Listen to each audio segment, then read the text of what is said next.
پر گیا, وہاں ایک بوڑھا شیخ مجھے ملا اور وہ یمن کے علاقے کے عالم تھے, سفید داڑھی تھی. میں ان کے پاس جا کے بیٹھا, لوگ اس کے حلقے میں جمع تھے.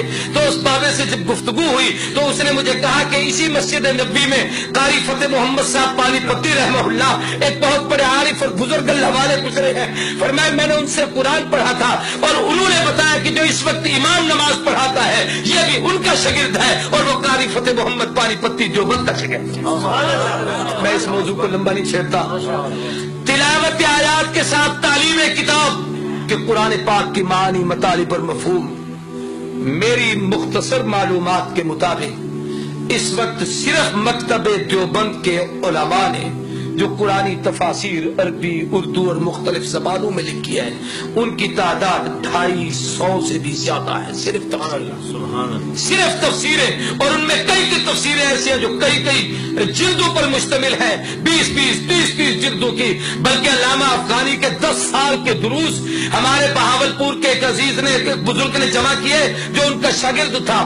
10 سال کے درس قرآن کو اکٹھا کیا, 10 جلدیں بنی, قرآن کا صرف پہلا پاؤ مکمل ہوا. کیا علم ہے ان لوگوں کے پاس, آپ تو اس کا تصور نہیں کر سکتا. تیسری چیز ہے تعلیم حکمت کہ شریعت کے احکامات اور مسائل. یہ مجھ سے پہلے کہہ رہا تھا عزیز رشیدی کہ ارے بھائی ایک گنگوہی جیسا فقیر پیش کرو, ایک مفتی کفایت اللہ دہلوی پیش کرو, ایک مفتی عزیز الرحمان دہلوی پیش کرو, ایک مفتی محمد شفیع پیش کرو, ایک مفتی محمود پیش کرو جو اپنے اپنے میدان میں فقاہت کے وہ امام اور مجتہد اور شہنشاہ تھے کہ بڑے بڑے لوگوں نے ان کے سامنے گھٹنے ٹیک. اور میں اگر اس موضوع کو چھیڑوں تو لمبی باتیں ہو جائیں گی.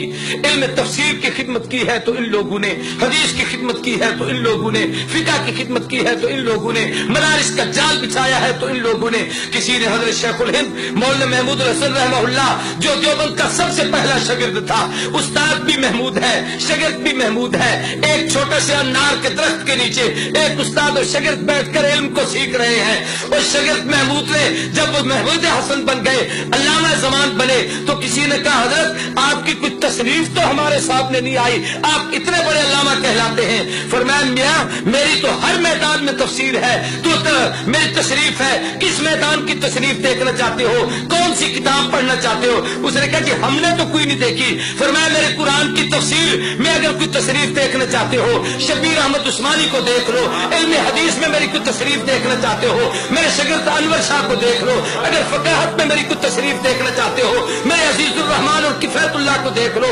فرمایا اگر تم لوگ میری تصریف کو دیکھنا چاہتے ہو, سیاست کے میدان میں کچھ پڑھنا چاہتے ہو میرے شاگرد عبید اللہ سندھی کو دیکھ لو. اگر تم میری تصریف پڑھنا چاہتے ہو جناب والا تاریخ کے میدان میں مجھے کچھ دیکھنا چاہتے ہو میرے ایک ہی شاگرد تصوف کا امام اشرف علی تھانوی کو دیکھ لو. میرے اگر تم میرے تدبر اور حوصلے کو پڑھنا چاہتے ہو میرے شاگرد حسین احمد مدنی کو دیکھ لو. میری دعوت و تبلیغ کو دیکھنا چاہتے ہو میرے الیاس کو دیکھ لو. میرا ایک ایک شاگرد ایسا ہے. میں علی وجہ البصیرت کہتا ہوں تاریخ میں 2 انسان ایسے گزرے ہیں جن کی شاگردوں کی مثال دنیا میں نہ پہلے پیش ہوئی نہ قیامت تک پیش ہو سکے گی. پہلے دور میں امام اعظم نعمان بن ثابت ابو حنیفہ امت کا وہ فقیہ اور مجتہد تھا جس کے شاگرد ایک ایک شاگرد ایسا تھا جس کی مثال دنیا نہیں دے سکی.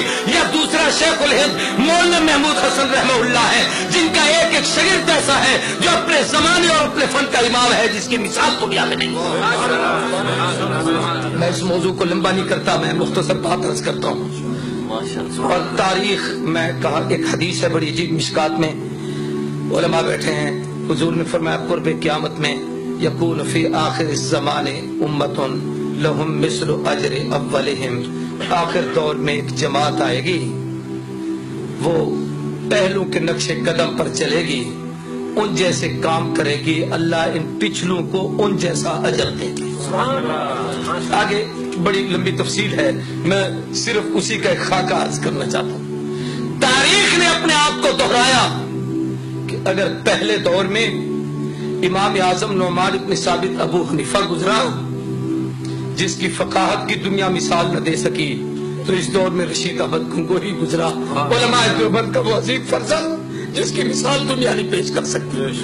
اگر اس دور میں احمد ابن حنبل استقامت کا کوہ گرا تھا تو تاریخ نے محمود حسن کو پیدا کیا جس کی مثال دنیا نہیں دے سکتی. پہلے دور میں ایک استاد اور شاگرد نے بیٹھ کر کٹھی تفسیر لکھی، مدارس میں پڑھائی جاتی ہے، جس کا نام جلالین ہے۔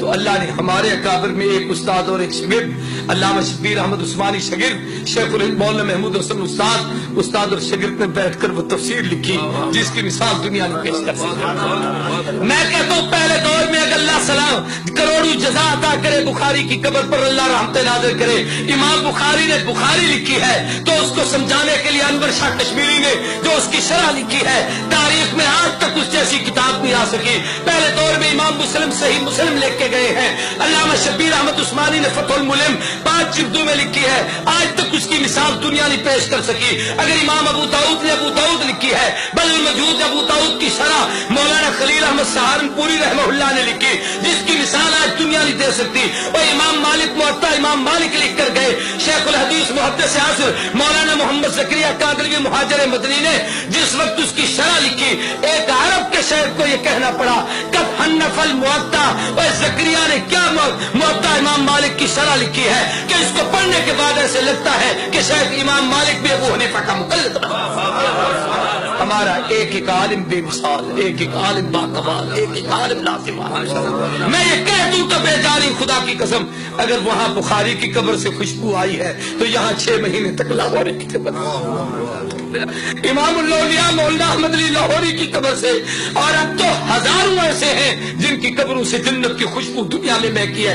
اللہ نے دکھایا ہے کہ یہ وہ اہل حق ہیں، یہی وہ لوگ ہیں، یہ وہ اللہ کے برگزیدہ لوگ ہیں جو پیغمبر کے اس مشن کی تکمیل کر رہے ہیں جس مشن کے لیے اللہ نے اپنے نبی کو دنیا میں بھیجا تھا۔ تو میرے محترم دوستوں اور بزرگوں، ہم اس پر اپنے رب کا جتنا شکریہ ادا کریں کم ہے کہ اللہ نے ہمیں ایسے اکابر